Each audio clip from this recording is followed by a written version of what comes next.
غزل سماعت فرمائیے۔ کلام ہے شہزاد نیر صاحب کا اور آواز مسیح احمد کی۔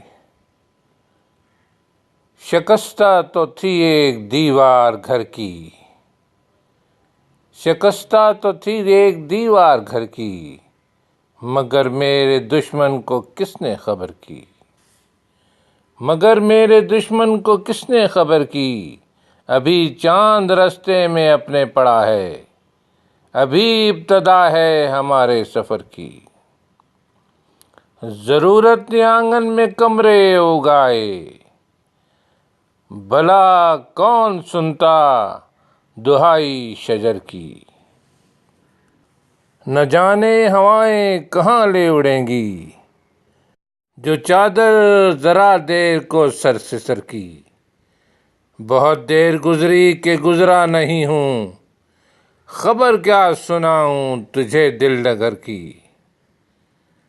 جو دل میں تھی گلیوں میں چلنے لگی ہے، یہ کس نے کہانی ادھر سے ادھر کی، اندھیرے بڑھے جب ستارے نکلنے، نہ پوچھو کہ نیر نے کیسے سحر کی۔